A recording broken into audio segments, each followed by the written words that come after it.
नमस्कार दोस्तों, आपका आर.एस. नर्सिंग के रिपोर्ट में फिर से स्वागत करता हूं। आज आपके सामने स्पेशल क्लास फॉर एमसीक्यू जो एग्ज़ाम होने वाला है एमपीसीएचओ का। एमपीसीएचओ है, एनएचएम है या नोटसेट एंड ईएसआईसी, इसके लिए बहुत इम्पोर्टेंट है। आप वीडियो को मैक्सिमम लोगों को शेयर कर दीजिए, फिर क्लास को स्टार्ट करते हैं। और वीडियो मैक्सिमम लोगों को शेयर करना ना भूलें और चैनल को सब्सक्राइब जरूर करें। क्लास स्टार्ट करते हैं क्वेश्चन नंबर फर्स्ट से। इन following which is not a part of congenital abnormality found in newborn, कि इनमें से कौन सा कंजेनाइटल एबनॉर्मलिटी नहीं है। जो चार ऑप्शन आपके पास दिए जाएंगे। पहला ऑप्शन है ईसोफेजियल अट्रेसिया। क्या है? ईसोफेजियल अट्रेसिया। अब बात करते हैं ये क्या है। कंजेनाइटल एबनॉर्मलिटी होती है, कंजेनाइटल एबनॉर्मलिटी है। कंजेनाइटल एबनॉर्मलिटी है, क्लियर। इसके अंदर क्या होता है, इस जो सोलोइंग ट्यूब होती है, कौन सी? सोलोइंग ट्यूब, जिसको हम क्या बोलते हैं? ईसोफेगस। क्या बोलते हैं? ईसोफेगस, जिसकी जो कनेक्ट हो जाती है, the connect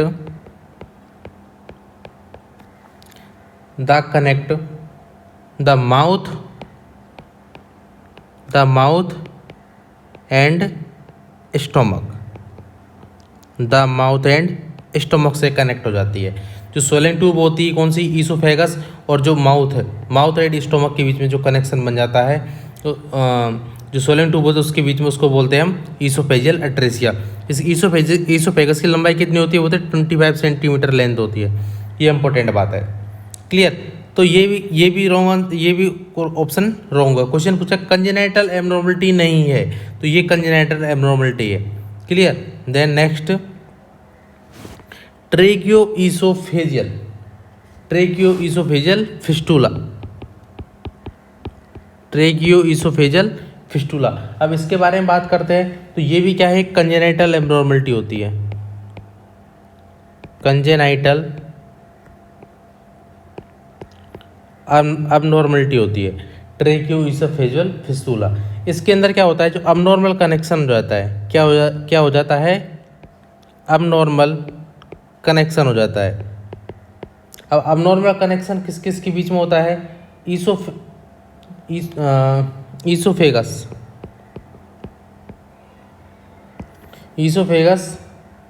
the tube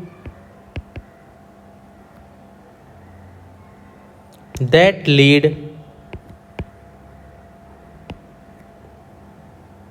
from the throat to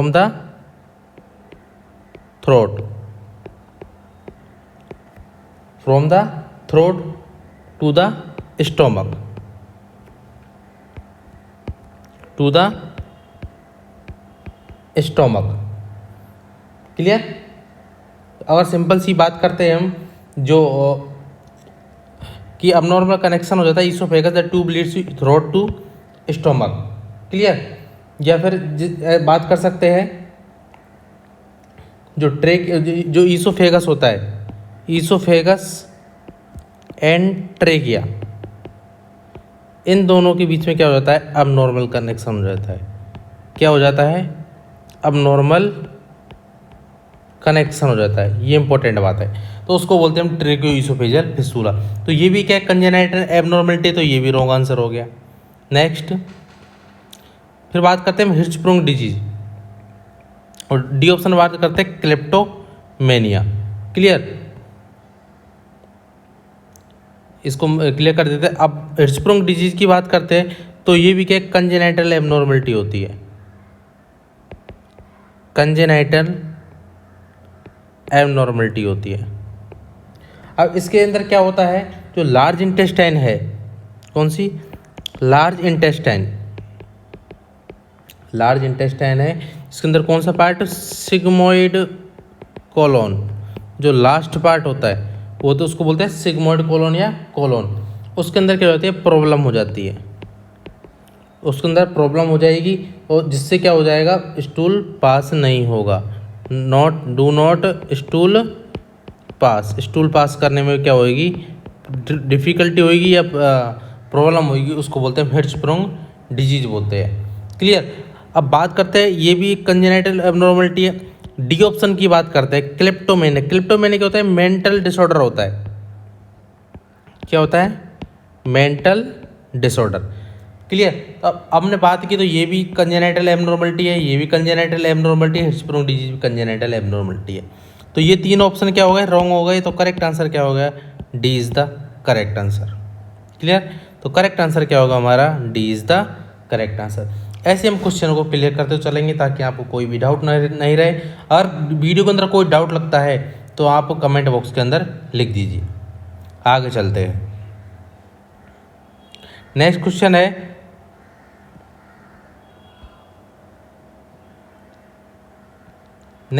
है, in following which disease also known as congenital aganglionic megacolon, कि कौन सी डिजीज है इसको हम कंजेनाइटल एगेलियोनिक मेगाकोलोन के नाम से जानते हैं। ए ऑप्शन है इंटेस्टाइनल ऑब्स्ट्रक्शन। इंटेस्टाइनल ऑब्स्ट्रक्शन क्या होता है, इंटेस्टाइन होती है उसके अंदर क्या हो जाता है, ऑब्स्ट्रक्शन हो जाता है। क्या हो जाता है, ऑब्स्ट्रक्शन हो जाता है इंटेस्टाइन के अंदर। क्लियर। बी ऑप्शन है अपेंडिसाइटिस। जो अपेंडिक्स होती है हमारी, अपेंडिक्स होती है उसके अंदर क्या होता है, इन्फ्लामेशन हो जाता है। क्या हो जाता है, इन्फ्लामेशन, उसको बोलते हैं हम अपेंडिसाइटिस। सी ऑप्शन है हिर्ट्ज़स्प्रुंग डिजीज। डी ऑप्शन है, हिर्ट्ज़स्प्रुंग डिजीज के बारे में हमने अभी बात की। डी ऑप्शन है गैस्ट्रोइसोफेजियल रिफ्लेक्स डिजीज, जिसको हम GERD नाम से जानते हैं। अब क्वेश्चन पूछा है कि also known as congenital aganglionic megacolon किस डिजीज को बोलते हैं, तो उस डिजीज का नाम होता है हिर्ट्ज़स्प्रुंग डिजीज। तो C is the correct answer. कौन सी डिजीज है वो, हिर्ट्ज़स्प्रुंग डिजीज। तो राइट आंसर क्या होगा हमारा, C is the right answer. Clear. Next question चलते हैं। नेक्स्ट देखियो, जो हमारी इंटेस्टाइन होती है वो ये पार्ट हो गया हमारा असेंडिंग, ये होगा ट्रांसवर्स, ये होगा डिसेंडिंग, ये हो गया सिग्मोइड कोलोन, ये वाला सिग्मोइड कोलोन। तो इसके अंदर ये क्या होती है, ये सेल होती है, वो होती है गैंग्लियोनिक सेल होती है। अब जो हिर्ट्ज़स्प्रुंग डिजीज होती है, ये तो नॉर्मल हो गई, हिर्ट्ज़स्प्रुंग डिजीज होती है उसके अंदर जो नो गैंग्लियो सेल एब्सेंट हो जाती है और जो एरिया क्या है अफेक्ट हो जाता है। इस तरीके से जो ये सेल होती क्या हो जाती है, नहीं होती है, इस तरीके का एरिया बन जाता है, उसको बोलते हैं हम हिर्ट्ज़स्प्रुंग डिजीज। ये हमने बात की। तो करेक्ट आंसर इसका क्या होगा, सी इज़ द करेक्ट आंसर। इसको हम कंजेनाइटल गैंग्लियोनिक मेगाकोलोन के नाम से जानते हैं। क्लियर। आगे चलते हैं। In following which disease characterised by no passage of meconium, vomiting and abdominal distension, कि ऐसी कौन सी डिजीज है जिसके अंदर नो स्टूल पास नहीं, मीकोनियम को हम किस नाम जानते हैं, उसको जानते हैं फर्स्ट स्टूल के नाम से जानते हैं। फर्स्ट स्टूल होता है जो बेबी पास करता है, फर्स्ट स्टूल उसको बोलते हैं मीकोनियम, जो 24 से 48 आवर्स के अंदर कर सकता है। ये नॉर्मल बात है। अगर 48 आवर्स ज़्यादा टाइम हो रहा है तो वो क्या है, अब नॉर्मल कंडीशन के अंदर आता है। क्लियर।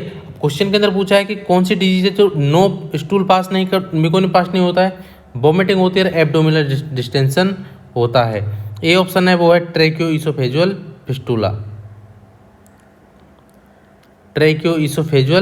फिस्टूला। तो हमने इसके बारे में बात की। ए है, बी है, ऑप्शन है क्लेफ्ट पैलेट। अब क्लेफ्ट पैलेट क्या होता है, जो cleft palate the roof of mouth, roof of mouth को हम किस नाम जानते हैं, उसको हम पैलेट के नाम से जानते हैं। क्वेश्चन पूछा हुआ है रूफ ऑफ माउथ किसको बोलते हैं, हम पैलेट को बोलते हैं। क्लियर। अब बात करते हैं ये क्लेफ्ट पैलेट क्या होता है। देखिए, जो क्लेफ्ट पैलेट है प्रेगनेंसी के टाइम पे 6 to 6 to 9th वीक, कब 6 to 9th वीक पर क्या होता है, पैलेट होता है, वो क्या होता है, डेवलप्ड होता है। ये भी इम्पोर्टेंट बात है कि कब डेवलप होता है पैलेट, 6 to 9 वीक पर ये पैलेट डेवलप हो जाता है। क्लियर। और जो अगर बात करते हैं, जो अगर पैलेट है, जो क्लेफ्ट पैलेट है, उसके अंदर जो रूफ ऑफ माउथ है, जो रूफ ऑफ माउथ है, उनके बीच में क्या रहता है, कनेक्शन नहीं, कंप्लीट कनेक्शन नहीं रहता है, कंप्लीटली कनेक्शन नहीं रहता है, नॉट डेवलप। कंप्लीट जो कनेक्शन डेवलप में होता है उसको बोलते हैं क्लेफ्ट पैलेट। एक आपने नाम सुना होगा क्लेफ्ट लिप, उसके बीच जो लिप होती है उनके बीच में भी क्या हो जाता है, अब नॉर्मल कनेक्शन हो जाता है, अब नॉर्मल उनके बीच में जो कंप्लीट कनेक्शन नहीं होता है, लिप है हमारे, उनके बीच में कंप्लीट कनेक्शन डेवलप्ड नहीं होता है, नॉट डेवलप नहीं होता है। अगर हम बात करते हैं क्लेफ्ट लिप्ड CLCP, इसको cleft lipped and cleft palate के बारे में बात करते हैं, तो इसके अंदर इसको हम एक नाम से, वेरी वेरी इंपॉर्टेंट, उसको हम इन दोनों को हम ओरोफेशियल क्लेफ्ट के नाम से जानते हैं। ये पूछा हुआ सवाल, ओरोफेशियल क्लेफ्ट किसको बोलते हैं, वो cleft lipped and cleft palate को ओरोफेशियल क्लेफ्ट बोलते हैं। ये इंपॉर्टेंट बात है। क्लियर। तो क्वेश्चन पूछा which of the following disease correct है, no passage of meconium, vomiting and abdominal distension. C option है अपेंडिसाइटिस। अपेंडिसाइटिस क्या होता है, हमें पता था, अपेंडिक्स होती है, उसके अंदर क्या हो जाता है, इन्फ्लामेशन हो जाता है, यह भी मैंने बताया था, अपेंडिक्स के अंदर इन्फ्लामेशन होना। डी ऑप्शन है हिर्शस्प्रुंग डिजीज। आपके पास 4 ऑप्शन दिए हुए हैं कि इनमें से आपको फाइंड आउट करना है ये सिम्टम किसके अंदर फाइंड आउट होंगे। तो हम इससे करेक्ट आंसर की बात करते हैं, वो the D is the correct answer. जो हिर्शस्प्रुंग डिजीज के अंदर मेकोनियम पास नहीं होता है, पेशेंट को जो बेबी उसको वॉमिटिंग और एब्डोमिनल डिस्टेंशन होने लगता है, तो D is the correct answer. ये इंपॉर्टेंट बात है। क्लियर। आगे चलते हैं। आई होप आपको वीडियो पसंद आ रही होगी। Next question, in a children herniation of the abdominal organ through a which open umbilical is termed as. क्वेश्चन में पूछा है कि एक चिल्ड्रन है, उसको हर्निया है कहाँ, उसके एब्डोमिनल ऑर्गन के थ्रू जो अम्बिलिकस है वो एब्डोमिनल ऑर्गन के थ्रू ओपन हो चुकी है, उस कंडीशन को हम क्या बोलेंगे, ये क्वेश्चन के अंदर पूछा है। क्लियर। तो ए ऑप्शन है गैस्ट्रोसियासिस। इसको हम गैस्ट्रोसियासिस किसको बोलते हैं, ये क्या होता है, बर्थ डिफेक्ट होता है। क्या होता है, एक बर्थ डिफेक्ट होता है। गैस्ट्रोसियासिस क्या होता है, बर्थ डिफेक्ट होता है, जिसके अंदर जो हमारी इंटेस्टाइन है, क्या होती है, जो इंटेस्टाइन होती है, वेरी वेरी इंपॉर्टेंट, इंटेस्टाइन होती है, वो क्या होती है, एब्डोमिनल वॉल होता है, एब्डोमिनल वॉल के through outside of body, very very important, outside of body, कि बॉडी के थ्रू बाहर आ जाती है, उसको बोलते हैं हम गैस्ट्रोसियासिस। एक आपने नाम सुना होगा एक्टोपस कार्डिस। इसके अंदर जो हार्ट है वो आउटसाइड ऑफ बॉडी रहता है, आउटसाइड ऑफ बॉडी। एक आपने नाम सुना होगा डेक्स्ट्रोकार्डिया। डेक्स्ट्रोकार्डिया क्या होता है, जो हार्ट हमारा नॉर्मल का होता है, लेफ्ट साइड होता है।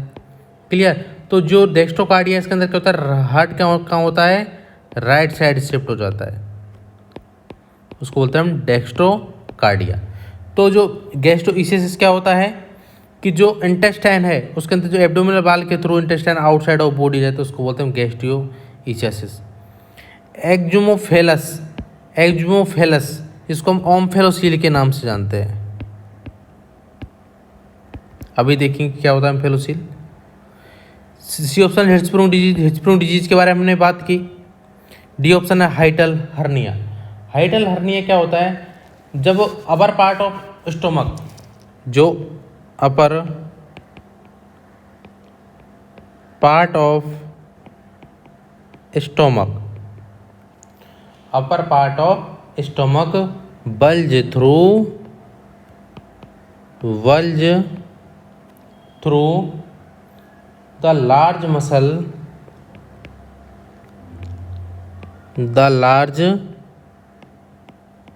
muscle separating your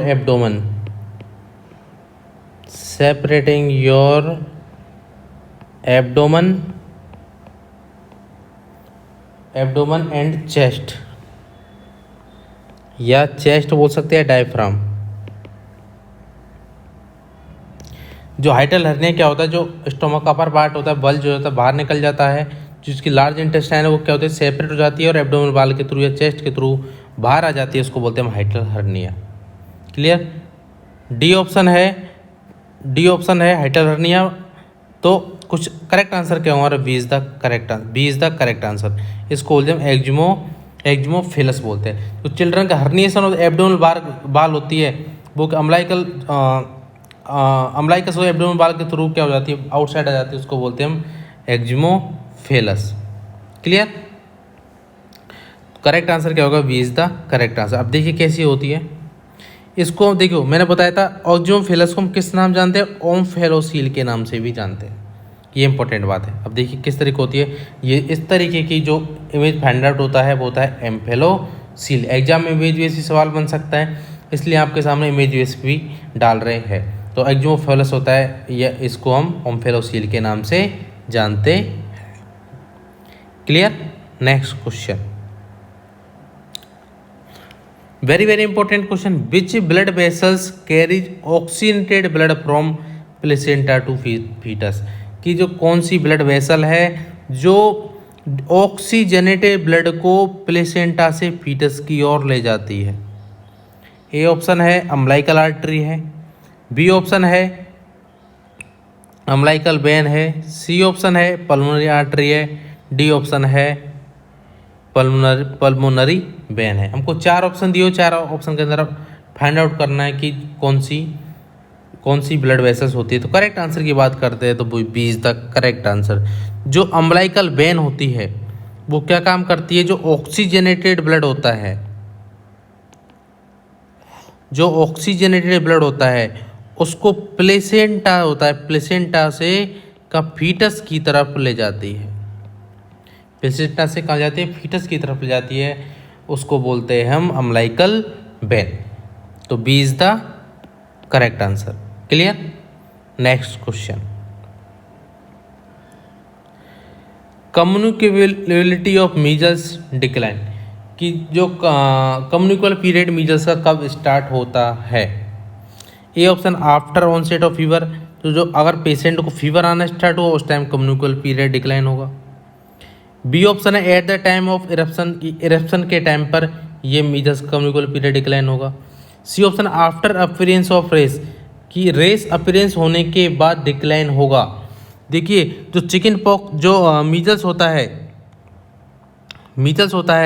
उसके अंदर first rash, very important rash, जो रेसेज होते हैं फर्स्ट रेस कहाँ फाइंड आउट होता है, ये एग्जाम पूछा हुआ सवाल है कि फर्स्ट रेस कहाँ फाइंड आउट होता है मीजल्स के अंदर। तो कहाँ फाइंड आउट होता है, वो होता है फेस के अंदर। वेरी इंपॉर्टेंट, कहाँ फाइंड आउट होता है, फेस के अंदर फाइंड आउट होता है। एक आपने नाम सुना होगा चिकन पॉक्स को के अंदर कहाँ पर फर्स्ट रेस कहाँ फाइंड आउट होता है, फर्स्ट रेस कहाँ फाइंड आउट होता है। तो चिकन पॉक्स के अंदर फर्स्ट रेसेस की बात करें तो होता है ट्रंक पे। क्लियर? देन रुबेला की बात करते हैं हम, रुबेला वायरस होता है, उसके अंदर कहाँ फाइंड आउट होता है, ये भी एग्जाम पूछो वो सवाल।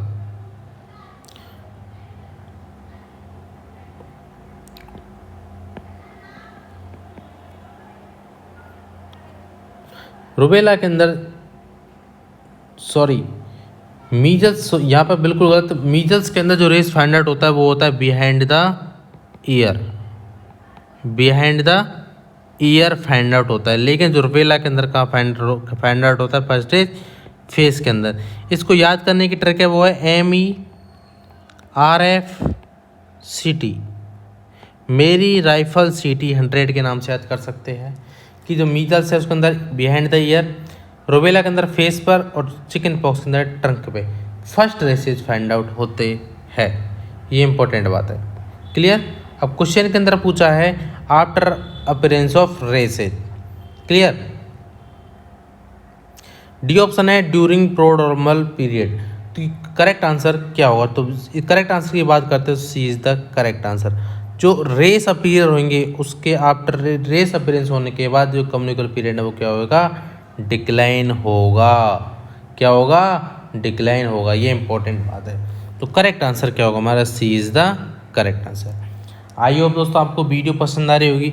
अगर वीडियो पसंद आ रही है तो वीडियो को मैक्सिमम से मैक्सिमम लोगों को शेयर करना ना भूलें। क्लियर। अगर कोई आपको डाउट लगता है तो आप 9672848848 पर कांटेक्ट कर सकते हैं। 9649848848 पर कांटेक्ट कर सकते हैं। इन नंबरों पर कांटेक्ट कर सकते हैं। और जो आपकी बहुत से स्टूडेंट की demand, sir online test series चलाई जाए, ऑनलाइन टेस्ट सीरीज चलाई जाए, तो आपको जल्द ही ऑनलाइन टेस्ट सीरीज प्रोवाइड करवाई जाएगी। जैसे पहले चलती थी 99 में 15 चलते थे, 15 टेस्ट सीरीज चलती थी और उससे डायरेक्ट सवाल आते थे, स्टूडेंट को बहुत मैक्सिमम फ़ायदा मिलता था। वो भी जल्दी से आपके सामने लॉन्च हो जाएगी। क्लियर। आगे चलते हैं। The commonest complication of bronchial asthma in children in, कि कॉमन कॉम्प्लिकेशन कौन सा होता है ब्रोंकियल अस्थमा में? ये ऑप्शन है हाइपोक्सीमिया। हाइपोक्सीमिया क्या होता है? ऑक्सीजन की डिमांड, ऑक्सीजन डिक्रीज हो जाता है कहाँ पर? ब्लड के अंदर। इसलिए उसको बोलते हैं हाइपोक्सीमिया। देन एटिलेक्टेसिस। एटिलेक्टेसिस क्या होता है? एक इसके अंदर कंप्लीट और पार्शियल हो सकते हैं, कंप्लीट और पार्शियल, कंप्लीट और पार्शियल, या बात कर सकते हैं ऑफ द एंटायर लंग, या पूरा जो पूरा लंग्स, पूरा लंग्स वो क्या हो जाते हैं? कोलैप्स हो जाते हैं। या क्या बात कर सकते हो लॉब होते हैं वो क्या हो जाते हैं? कोलैप्स। उसको बोलते हैं एटिलेक्टेसिस। ये मोस्ट कॉमन, जो very very important, most common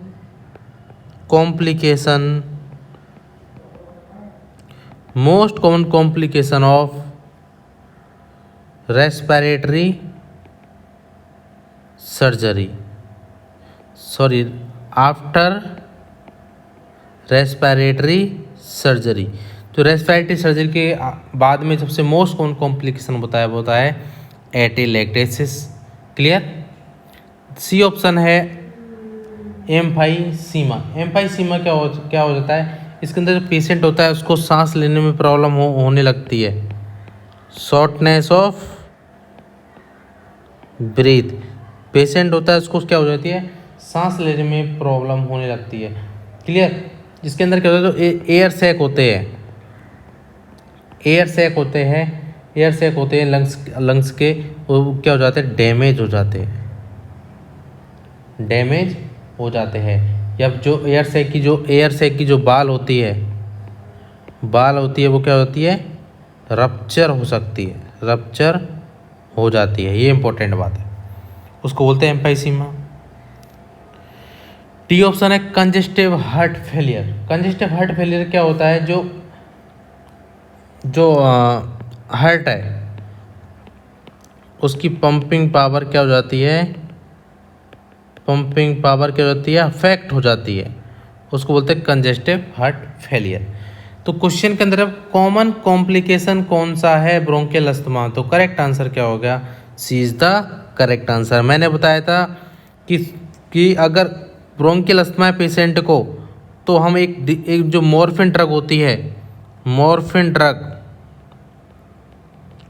उसको हम क्या करते हैं? कॉन्ट्रा इंडिकेट करते हैं। क्योंकि वो क्या करवाती है? रेस्पिरेटरी डिप्रेशन करवा सकती है। क्या करवा सकती है? रेस्पिरेटरी डिप्रेशन करवा सकती है। तो करेक्ट आंसर क्या होगा? C is the correct answer. Next question चलते हैं। In following which factor is commonly responsible for asthmatic attack, कि जो आपके सामने फैक्टर देखा जाए कि कौन सा कॉमनली रेस्पॉन्सिबल होता है अस्थमिक अटैक के लिए। ए ऑप्शन है एलर्जी है, बी ऑप्शन है स्ट्रेस, सी ऑप्शन है एक्सेसिव फटीग, डी ऑप्शन है रेस्पिरेटरी इन्फेक्शन। आपके पास 4 ऑप्शन दिए हुए, इनमें से फाइंड आउट करना है कि कौन सा कॉमनली रेस्पॉन्सिबल होता है अस्थमेटिक अटैक के लिए। तो करेक्ट आंसर की बात करते हैं तो A is the correct answer, allergy.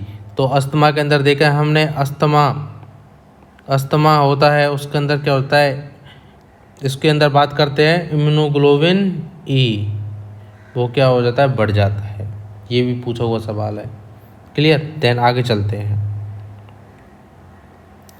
Preventive measure of diarrhoea include, कि डायरिया से प्रिवेंट करने के लिए कौन कौन सी मीजर अपनाएंगे। ए ऑप्शन है पर्सनल एंड एनवायरनमेंट हाइजीन, बिल्कुल सही बात है कि पर्सन को पर्सनल और एनवायरनमेंट हाइजीन करनी है। बी ऑप्शन है अवॉइड फूड कंटामिनेशन, जो कंटामिनेटेड फूड होते हैं उनको अवॉइड करना, ये भी बिल्कुल सही बात है। सी ऑप्शन है अवॉइडेंस ऑफ बोटल फीडिंग, की बोटल फीडिंग को अवॉइड करना, ये भी सही बात है, डायरिया से प्रिवेंट करने के लिए करना पड़ता है। डी ऑप्शन है ऑल ऑफ द अबव। तो करेक्ट आंसर क्या हो गया, D is the correct answer. इस तरीके से हम सवाल कर सकते हैं। क्लियर। आई होप आपको वीडियो पसंद आ रही हो। वीडियो पसंद आ रही तो वीडियो को मैक्सिमम लोगों को शेयर करना ना भूलें। आगे चलते हैं।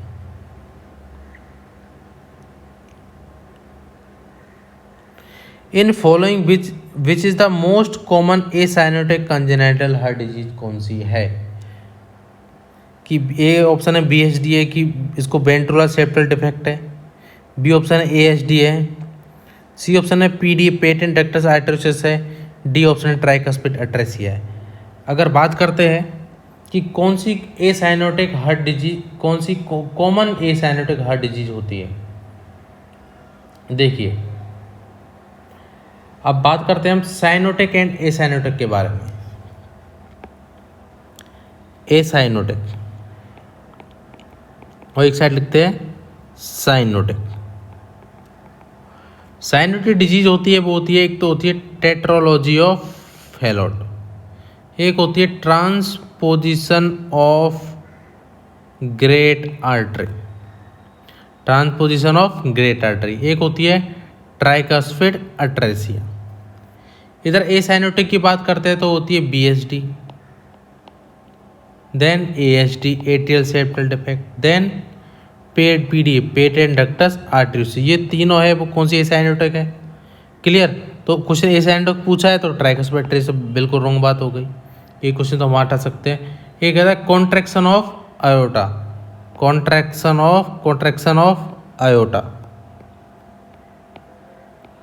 एक बात कर सकते हैं हम आयोटिक वाल्व स्टेनोसिस, ये हम बात कर सकते हैं। क्लियर।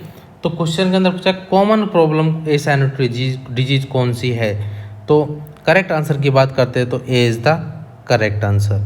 जो BHD होता है वेंट्रिकुलर सेप्टल डिफेक्ट, जो हमारा हार्ट होता है, हार्ट के 4 चैम्बर होते हैं, ये राइट एट्रियम, ये लेफ्ट एट्रियम, ये राइट वेंट्रिकल, ये लेफ्ट वेंट्रिकल। तो इनके अंदर BHD वेंट्रिकल के अंदर कोई भी यहाँ पर होता है वो होता है BHD, और यहाँ पर जो कोई भी हो रहा है वो होता है ASD, ये है BHD। तो ये कॉमन प्रॉब्लम कौन सी हो गई, BHD ventricular septal defect. Next question, persistent vascular connection between the pulmonary artery and iota, कि अगर वस्कुलर कनेक्शन होता है किसकी, पल्मोनरी आर्टरी और आयोटा के बीच में, ड्यू टू, क्यों। ये ऑप्शन, उसको क्या बोलेंगे, PDA बोलेंगे, उसको BHD बोलेंगे। सी ऑप्शन है एट्रियल सेप्टल डिफेक्ट बोलेंगे। डी ऑप्शन है ऑल ऑफ दी अबव बोलेंगे। क्लियर। तो हम इससे करेक्ट आंसर की बात करते हैं वो होता है PDA पेटेंट डक्टस आर्टरियोसिस। उसको अगर पल्मोनरी आर्टरी एंड आयोटा के बीच में कोई भी कनेक्शन हो रहा है तो ASD BHD का तो मैंने अभी बताया था, इसको रॉन्ग आंसर कर दिया हमने। डी ऑप्शन नहीं होगा क्योंकि ऑप्शन गलत हो गए। तो करेक्ट आंसर क्या होगा, A is the correct answer. Next question, in following which condition there is shunting of blood from right to left side, कि कौन सी कंडीशन जिसके अंदर जिसके अंदर जो blood right to left side जाता है। ए ऑप्शन है BHD, बी ऑप्शन है atrial septal defect, C option है tetralogy of Fallot, D option है पेटेंट डक्टस आर्टरियोसिस। 4 ऑप्शन आपके पास दिए हुए, आपको फाइंड आउट करना है। देखिए फाइंड आउट करना है कि 4 ऑप्शन में से कौन सा ऑप्शन सही है। तो जो टेट्रोलॉजी ऑफ फेलोट होता है, मैंने बात की कौन सी डिजीज, साइनोटिक हार्ट डिजीज होती है, साइनोटिक हार्ट डिजीज होती है। क्लियर। तो इसके tetralogy of Fallot is the correct answer. इसके अंदर जो ब्लड है वो राइट टू लेफ्ट साइड जाता है। तो करेक्ट आंसर क्या होगा, C is the correct answer. Next question, in following which is the most common blood disorder in infant and children, कि most common blood disorder infant और children के अंदर कौन सा होता है। ए ऑप्शन है एनीमिया होगा, बिल्कुल सही बात है, मोस्ट कॉमन होता है। बी ऑप्शन है हीमोफीलिया, हीमोफीलिया कॉमन नहीं हो सकता, कॉमन नहीं होता है, ये रेयर केसेस के अंदर होता है। RH इनकॉम्प्लेटिविटी, ये भी रेयर केसेस के अंदर होता है, ये भी बिल्कुल रॉन्ग बात है। देन ल्यूकेमिया, इसको हम किस नाम से जानते हैं, ल्यूकेमिया को हम ब्लड कैंसर के नाम से जानते हैं, ब्लड कैंसर या थैलेसीमिया। क्लियर। या फिर कोली एनीमिया के नाम से भी जानते हैं हम, कोली एनीमिया के नाम से भी जानते हैं। तो मोस्ट कॉमन ब्लड डिसऑर्डर क्या होगा, anaemia is the correct answer, A is the correct answer. Anaemia is the most common blood disorder in infant. Next question, in nephritic syndrome, कौन syndrome, nephritic syndrome first of all oedema is notice, कि जो oedema है first का notice होगा। A option है lung leg के अंदर, B option है around the eye, C option है on the neck, D option है ऑन द हैंड। अगर जो नेफ्रेटिक सिंड्रोम होता है, एक नेफ्रेटिक सिंड्रोम होता है, उसके अंदर फर्स्ट एडिमा में से रखना कहाँ फाउंड आउट होता है, वो अराउंड द आई। तो B is the correct answer. देखिए अराउंड द आई। अब बात करते हैं नेफ्रेटिक सिंड्रोम और नेफ्रोटिक सिंड्रोम। नेफ्रोटिक सिंड्रोम की मैंने आपको कंप्लीट क्लास ली हुई है, कंप्लीट क्लास ली हुई है, आप यूट्यूब पे जाकर सर्च कर सकते हो। हमारा RS नर्सिंग की report nephrotic syndrome complete class है, स्लाइड के थ्रू आपको अच्छे से सारे डाउट क्लियर हो जाएंगे। नेफ्रेटिक सिंड्रोम होता है, इसके अंदर ओलिगोयूरिया होता है, मतलब जो यूरिन है वो क्या होता है, less than 400 ml per day हो जाएगा। हीमोचूरिया क्या होता है, ब्लड इन यूरिन, यूरिन के अंदर ब्लड देखने को मिलेगा। नॉन सेलेक्टिव प्रोटीन यूरिया देखने को मिलेगा। जो GFR glomerular filtration rate decrease जाएगी, क्रिएटिनिन लेवल इंक्रीज होगा, ब्लड यूरिया नाइट्रोजन लेवल भी इंक्रीज हो जाएगा। एडिमा होगा, साल्ट एंड वाटर रिटेंशन होंगे, हाइपरटेंशन होगा और RBC प्रोटीन कास्ट देखने को मिलेगा। क्लियर। ये होता है nephritic syndrome, proteinuria, oedema, hyperlipidaemia, lipiduria, protein cast. तो फर्स्ट केसेस कहाँ देखने को मिलता है हमको, कहाँ पर देखने को मिला है, ऑफ द फेस के अंदर, अराउंड द आईज के अंदर फर्स्ट एडिमा देखने को मिलता है नेफ्रेटिक सिंड्रोम के अंदर। क्लियर। आगे चलते हैं, बेहतरीन class. Treatment of nephritic syndrome include except, कि नेफ्रेटिक सिंड्रोम होता है, इसका ट्रीटमेंट क्या करेंगे हम। ये ऑप्शन हाई प्रोटीन डाइट देंगे, पेशेंट को हाई प्रोटीन डाइट देनी पड़ती है, बिल्कुल सही बात है। बी ऑप्शन है extra salt in diet, extra salt कभी नहीं देते हैं। अगर प्रोटीन को नेफ्रेटिक सिंड्रोम है तो पेशेंट को एक्स्ट्रा साल्ट कभी नहीं देते हैं। तो डायरेटिक इन एडिमा सही है, बिल्कुल सही बात है। अगर एडिमा है तो डायरेटिक देते हैं, सिंपल सी बात है। Use of corticosteroid in such as prednisolone, बिल्कुल सही बात है कि प्रेडनिसोलोन जो कॉर्टिकोस्टेरॉइड होती है वो उसको यूज करते हैं। तो करेक्ट आंसर क्या होगा, B is the correct answer. Patient को नेफ्रोटिक सिंड्रोम है, एक्सेप्ट सवाल पूछा है, मतलब एक सवाल गलत है, बाकी सब क्वेश्चन सही है। तो पेशेंट को एक्स्ट्रा साइड प्रोवाइड नहीं करते, तो B is the correct answer. आगे चलते हैं। Crypto organism means, crypto question पूछा है, क्रिप्टो ऑर्गेनिज्म, क्रिप्टोरिज्म का मीन्स क्या होता है। ऑप्शन है एनलार्जमेंट ऑफ टेस्टिस, बिल्कुल रॉन्ग बात है। क्रिप्टो का मतलब होता है hidden, hidden organism testis. B option है इन्फ्लामेशन ऑफ टेस्टिस, ये भी रॉन्ग बात है, इन्फ्लामेशन नहीं होता, इसको क्रिप्टो ऑर्गेनिज्म नहीं बोलते हैं। B option small size test, ये भी रॉन्ग बात है, स्मॉल साइज नहीं बोलते हैं। अनडिसेंडेंट टेस्टिस, बिल्कुल सही बात है, D is the correct answer. देखिए जो क्रिप्टो ऑर्गेनिज्म क्या होता है कि जो टेस्टिस है वो अनडिसेंट रहते हैं, वो दिखते नहीं है। अब हम इमेज में देखेंगे, देखिए अनडिसेंट टेस्टिकल कहाँ है, यहाँ पर। डिसेंडेंट टेस्टिकल कहाँ है, ये टेस्टिस यहाँ पे है। ये हमारा एरिया होगा, क्या होगा, स्क्रोटम हो गया। क्लियर। इस कंडीशन को हम बोलते हैं, क्या बोलते हैं हम, क्रिप्टो ऑर्गेनिज्म। क्लियर। आगे चलते हैं। आपको इमेज भी साथ प्रोवाइड कर रहे हैं ताकि आपको एग्जाम उसका मैक्सिमम फायदा मिल जाए।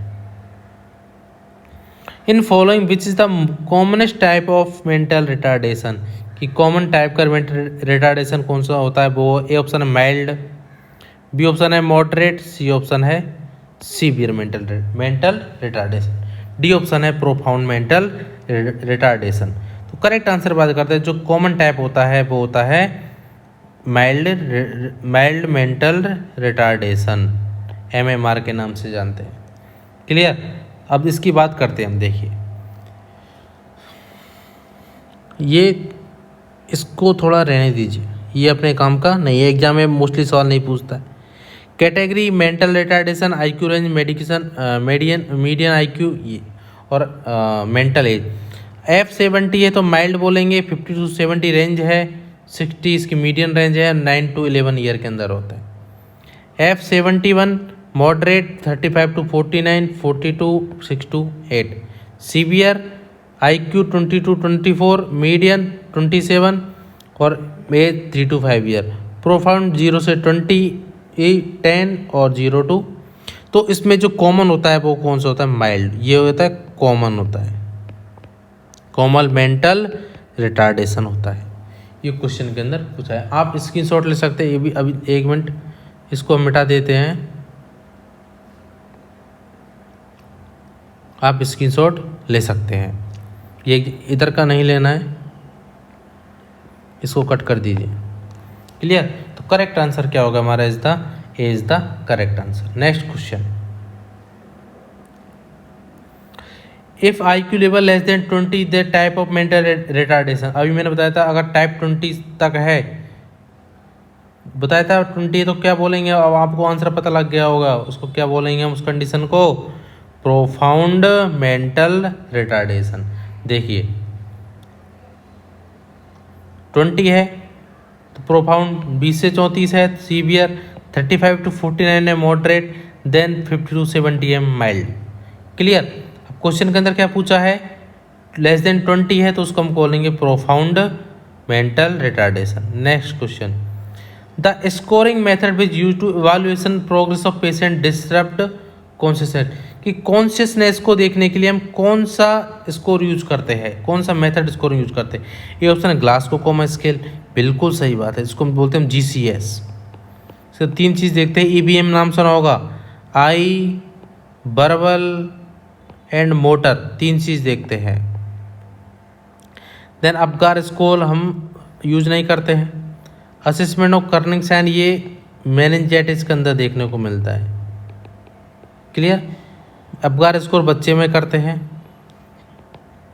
फर्स्ट मिनट फिर 5 मिनट पे करते हैं। देन हेगार कोमा स्केल। तो करेक्ट आंसर क्या होगा, A is the correct answer. अब बात करते हैं इसके बारे में हम, ग्लासगो कोमा स्केल के बारे में। 3 चीज़, eye, EBM, eye opening, verbal response, motor response. और स्पॉन्टेनियस है तो 4 साउंड के द्वारा दे रहा है, 2 प्रेशर द्वारा दे रहा है, 1 नन है तो 1। हम इस तरीके इसको दे सकते हैं। अब इसके अंदर 3 चीज़ होती है, माइल्ड को बोलेंगे हम 13 to 15, मॉडरेट को 9 to 12, सीवियर को 3 to 8। हम जो पर्सन है उसको देखेंगे कि पर्सन को कि ओरिएंटेड है, कन्फ्यूज है, वर्ड है, साउंड किसके द्वारा, किस तरीके से पेशेंट को हो रहा है। फिर उसको हम, अगर पेशेंट को 30 से 15, इसके अंदर हमने फाइंड आउट किया 13 to 15 आ रहा है तो माइल्ड है, अगर 9 to 12 आ रहा है तो मॉडरेट है, और सीवियर 3 to 8 है। क्लियर। आगे चलते हैं, बेहतरीन क्लास।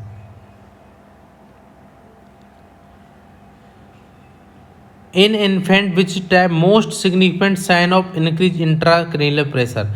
ICP कितना होता है, नॉर्मल बात करते हैं, ICP कितना होता है, इंट्राक्रेनियल प्रेशर वो होता है ICP की, तो 5 to 15 mm ऑफ HG, ये होता है ICP नॉर्मल। क्लियर। तो इन्फेंट के अंदर हमको क्या देखने को मिलेगा, बल्जिंग फोंटेनेल, ए ऑप्शन है, बी ऑप्शन संकन आई, सी ऑप्शन है ड्राई माउथ, डी ऑप्शन है ब्रेडीपिनिया। देखिए बल्जिंग फोंटेन संकन आई होती है, वो देखने को मिलता है डिहाइड्रेशन के अंदर। ड्राई माउथ भी डिहाइड्रेशन के अंदर देखने को मिलेगा। और ब्रेडीपिनिया है, ब्रेडीपिनिया क्या होता है, जो रेस्पिरेटरी डिक्रीज होती है, क्या रेस्पिरेटरी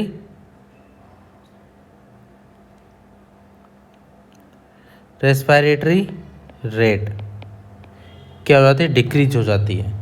तो करेक्ट आंसर क्या हो गया, A is the correct answer. Patient के अंदर क्या देखने को मिलेगा, बल्जिंग फोंटेनेल देखने को मिलेगा। ये मोस्ट सिग्निफिकेंट साइन है। अगर पेशेंट के अंदर इंक्रीज ICP है तो फर्स्ट साइन क्या देखने को मिलेगा, एग्जाम पूछ सकता है, फर्स्ट साइन क्या देखने को मिलेगा। अगर चिल्ड्रन है बच्चा तो उसके अंदर क्या मिलेगा, नोजिया एंड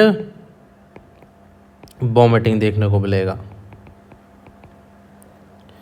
देन अगर बच्चा अगर अडल्ट है, अडल्ट के अंदर अल्टर्ड लेवल ऑफ कॉन्शियसनेस देखने को मिलेगा। ये इंपॉर्टेंट बात है। तो करेक्ट आंसर क्या होगा, बल्जिंग फोंटेनेल। देखिए जो पर्सन नॉर्मल पर्सन है उसके अंदर इस तरीके का फोंटेनेल देखने को मिलेगा, वो होता है इंक्रीज ICP का साइन। वाइल ये आपका लास्ट क्वेश्चन है और इस क्वेश्चन को मैं आपको कल सॉल्व करवाऊंगा। इस क्वेश्चन को आपको देखना है और इसका आंसर आपको खुद देना है, CD, कि while administration oral medication to a toddler the nurse should place the medication on the. अगर पर्सन है, अगर उसको ओरल मेडिकेशन हमने टोडलर को दी तो नर्स मेडिकेशन को कहाँ प्लेस करेगी। Option right side of the tongue, B option left side of the tongue, C option है back of the tongue, D option है फ्रंट ऑफ द टंग। ये question of the day है, question of the day. आप पूरी complete video देखो, उसके बाद इसका आंसर देखो कि इसका आंसर क्या होगा। वो आपको जो नेक्स्ट क्लास होगी कल टुमारो, जो नेक्स्ट क्लास होगी उसके अंदर आपको ये देखने को, ये क्वेश्चन का आंसर करवाया जाएगा। आई होप आपको पूरी वीडियो पसंद आई होगी। अगर वीडियो पसंद आई है तो वीडियो को मैक्सिमम लोगों को शेयर करना ना भूले, चैनल को सब्सक्राइब करें और बेल आइकॉन को ज़रूर दबाएं। Okay, thank you so much. मिलते हैं नेक्स्ट वीडियो के साथ।